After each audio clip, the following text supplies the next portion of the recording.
Welcome to Mechanic. Today we have a 2008 Chevy Silverado. This is a 1500, and we're going to go over the process to be able to remove your radiator fans on here, in preparation to be able to remove your radiator in case you need to replace that.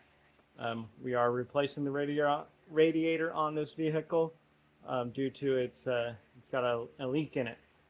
So first you would want to drain your antifreeze out of the system. This one, the only way you can drain it, at least the radiator that's installed in here, is to take out the lower radiator hose and then be able to drain the radiator fluid. The new one that's going to go in actually has a little valve to drain it, which is on the would be the left hand side of the vehicle, or right hand as you're looking at the vehicle. Down at the bottom, this one it's not equipped with it from the factory there. So start with, we did remove the air intake just for ease of ability to access stuff that we would like to. So just 8mm here on this clamp, 8mm on a clamp here, and then the air box literally just pops out. You just got to pull it out of there. So that's free. We'll get the upper radiator hose disconnected because it's kind of attached to the fan here. There's a couple electrical connections that go into the fan, and then a couple bolts, and then we'll be able to pull those fan units out. So using our pliers here, these are a squeeze clamp. They haven't been replaced. And you should just be able to squeeze them all the way, and then they'll stay open until you re-squeeze them or push them to the side to unlock them there. So that there, a little bit of antifreeze in the line there, but not bad. And then we have this clamp here that I'm just going to pull out.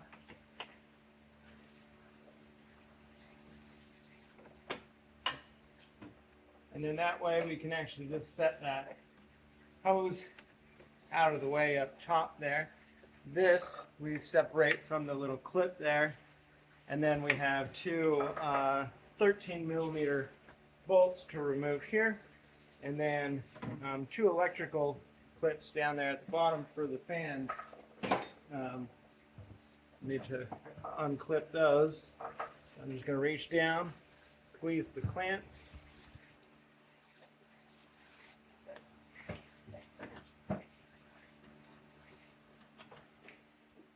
And unhook it from both of the fans.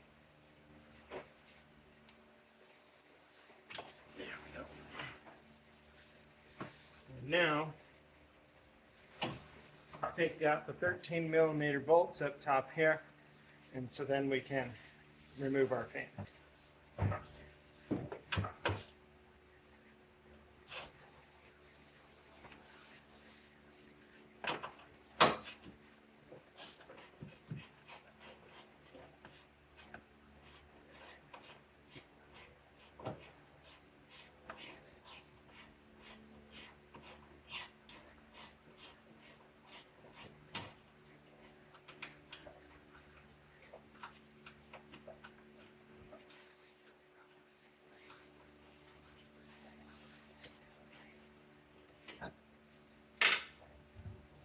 Now, this model has the electric fans. You might have the model that has the fan clutch, so that would be a little different. That you wouldn't be removing this fan and the fan shrouds.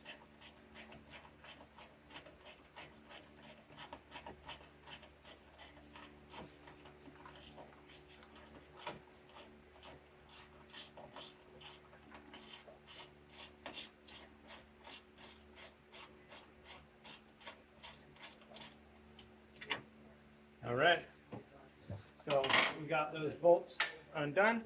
Should be able to just kind of pull up on our fan and the clip on the bottom, and then also this side. We do have two 10mm we need to get undone down here, which are part of the trans cooler lines. So like I said, we got two 10mm bolts here that hold the trans cooler lines into place, so we're going to remove those, and then we'll be able to get this fan out. All right, so we're removing these 10 millimeters that hold the transmission cooler lines on. So you just need to back them all the way out, and then generally there's a little, might still be a washer on there that holds the nut in there, so it doesn't completely come out. There you go. So then you can kind of twist those and get them out of the way.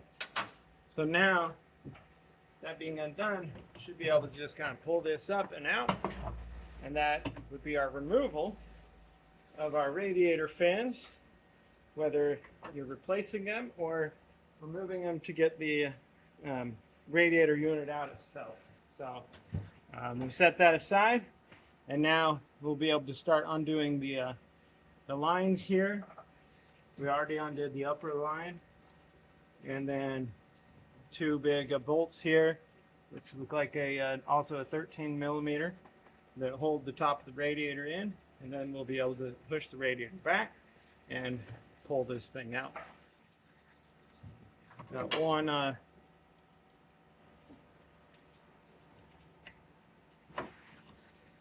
clamp here.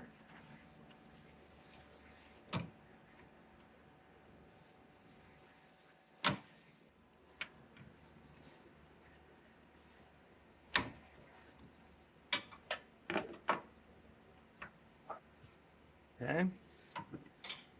All right. Put that up around there.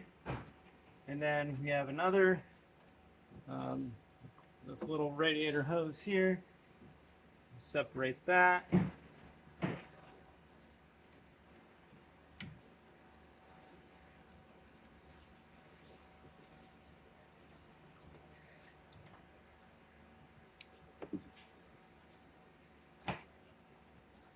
And then we have the lower radiator hose there. That's a 7 millimeter. And you need to get down there to be able to disconnect this lower radiator hose on this model here. I say 7, that's an 8 millimeter down there. All right, so we've removed our fan here, all the other connections undone from the radiator, and then down here we have the trans cooler lines that go into the radiator that we need to disconnect. And these have little clips on them. They're little spring clips, so we need to pop those out. Nice little pick tool helps out. Be able to get in there and pop them out. Or there is the type of tool you can push around the outside. Actually, let's try that. Let's see if this little tool will do it. We pull those little rubber clamps back.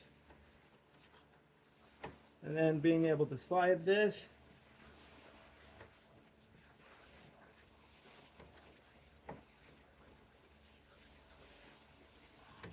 Yeah. So, really just releasing these springs.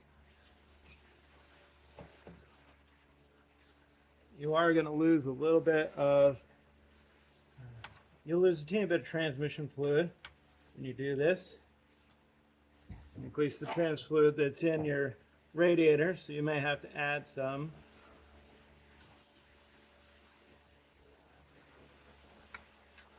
There you go. And so with those undone, now you'll be able to just pull these out. Again, push those to the back.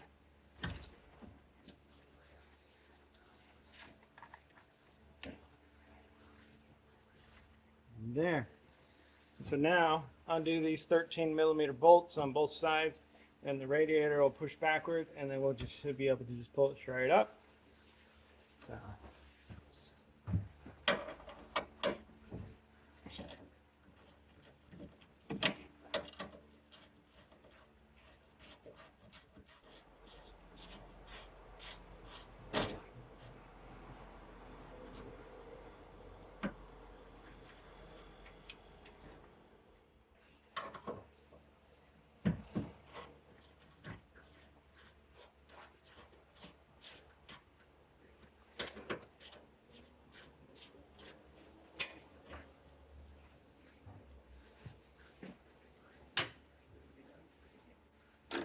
Right, we got those 2 bolts removed. Now just lay this down like that, and then being able to pull up on it. It's got some little feet that it goes into down there.